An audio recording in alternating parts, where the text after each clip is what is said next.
Ma'am, हमें ग्राहकों को आकर्षित करने के लिए कैसा प्रलोभन देना चाहिए? अच्छा सवाल है। तो अब मैं आपको एक अच्छा हुक बनाने की रणनीतियों के बारे में बताती हूँ। मैं आपको बाकी के स्ट्रक्चर्स के बारे में भी बताती हूँ। क्लाइंट के साथ एक निर्विवाद और महत्वपूर्ण सच से शुरुआत करें। उदाहरण के लिए, एक ग्राहक जो अपनी सभी गतिविधियों के लिए टेक्नोलॉजी का इस्तेमाल करता है, ये कहकर शुरुआत करें कि टेक्नोलॉजी ने हमारे जीवन को एकदम बदल दिया है। फिर एक विपरीत बात कहकर ग्राहक को आश्चर्यचकित कर दें। यह बताएं कि निरंतर कॉल्स, मेल्स सभी एक दुश्मन की तरह हैं।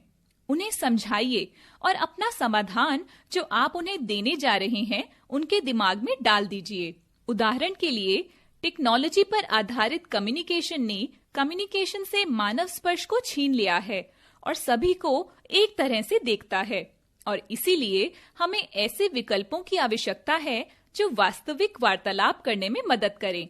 अब इस विषमता को ठीक करने के लिए क्लाइंट से एक निर्विवाद और महत्वपूर्ण सत्य के साथ शुरू करें।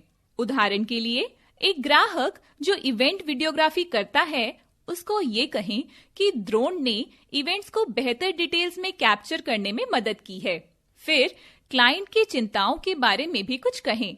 उदाहरण के लिए, ड्रोन का दुर्घटनाग्रस्त होना एक बार बार होने वाली घटना है और दोनों ही चीजों में खरीदार का बहुत खर्चा होता है, चाहे वो ड्रोन की लागत हो या फिर महत्वपूर्ण डिटेल्स को कैप्चर ना कर पाना। फिर इसके समाधान को बताएं जो बाद में आप उन्हें विस्तार से समझा सकते हैं। उदाहरण के लिए, ड्रोन के उपयोगकर्ताओं को एक छोटे से प्रशिक्षण की आवश्यकता होती है जिससे वह बेहतर तरीके से इसे इस्तेमाल कर सकते हैं और इसे जितना हो सके दुर्घटनाग्रस्त होने से रोक सकते हैं। इसके बाद आती है कहानी।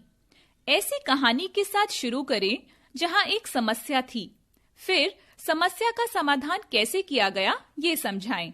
एक असंबंधित प्रश्न से शुरू करें, जैसे कि आपका पसंदीदा टीवी शो क्या है? अभी की समस्या इससे जोड़ें। चापलूसी के रूप में ग्राहक की प्रशंसा के साथ शुरू करें, यह स्थापित करते हुए कि आपको उनकी सेवा करने में बेहद रुचि है। उद्देश्य और रोड मैप इस बारे में है कि ग्राहक को आपकी प्रेजेंटेशन यानी प्रस्तुति को सुनने से क्या मिलता है। उदाहरण के तौर पर, कैसे आजकल टेक्नोलॉजी के चलते बातचीत में कोई वास्तविकता नहीं है। यह कहकर फिर अनुसरण करें कि आज हम चर्चा करेंगे कि टेक्नोलॉजिकल प्लेटफॉर्म्स पर व्यावसायिक बातचीत को वास्तविक कैसे बनाया जा सकता है। यह आपको XYZ तरीकों से मदद करेगा। फिर जल्दी से रोडमैप की मुख्य प्रस्तुति दें और उसमें कितना समय लगेगा ये समझाएं। समस्या और समाधान को संभालने के लिए समस्या की अपनी समझ को प्रस्तुत करें। उन्हें समस्या को परिभाषित करने के लिए कहें। उनकी आवश्यकता को समझने के लिए प्रश्न करें। उनके इनपुट्स को इकट्ठा करते हुए उनकी आवश्यकता का वर्णन करें। आदर्श समाधान क्या होना चाहिए इसकी जांच करें। अच्छे से समझाएं कि आपको क्या लगता है कि एक आदर्श समाधान होना चाहिए। आदर्श समाधान के विवरण पर सहमति लें। उत्पाद के विवरण और सारांश के बारे में शुरू करें कि जैसे उत्पाद प्रदान किया जा रहा है वो समाधान के लिए फिट बैठता है। समाधान का वर्णन करें, उत्पाद की विशेषताओं का नहीं। अन्य ग्राहकों के लिए समान समस्याओं को हल करने वाली कहानियों का उपयोग करें। यदि उपलब्ध हो तो उत्पाद का वर्णन करने वाले प्रशंसा पत्र का उपयोग करें। परिभाषित जरूरतों को सारांशित करें। समाधान वर्णन करें और आवश्यकता के साथ उत्पाद फिट करें। जब ये इस बात पर आता है कि हम ही क्यों, तो पुरस्कार और मान्यताओं से शुरू करें। फिर कंपनी की पृष्ठभूमि और उसकी अब तक की यात्रा के बारे में बताएं। आपकी कंपनी की यात्रा आपके प्रतियोगी से कैसे अलग है, इससे शुरू कर सकते हैं। उदाहरण दें, इनोवेशन, मुद्दों के शीघ्र समाधान, उचित मूल्य निर्धारण और अनुकूल समाधान। यदि हो तो प्रशंसा पत्र प्रदान करें।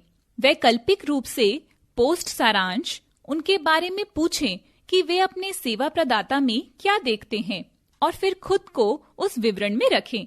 जो नहीं मांगा जाता वो अक्सर नहीं दिया जाता। क्लोज मांगे बिना पिच मत छोड़िए। आप कैसे आगे बढ़ना चाहते हैं? ऐसे सवालों का उपयोग करें क्या आप निर्णय लेने से पहले हमसे कुछ और चाहते हैं?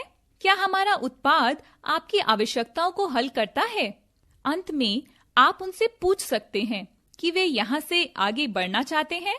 आगे वे आपसे क्या करवाना चाहते हैं, चाहे वे आपका प्रस्ताव खरीदें या नहीं। फिर भी उनकी परचेज की रुचि के बारे में विचार प्राप्त करने की कोशिश करें।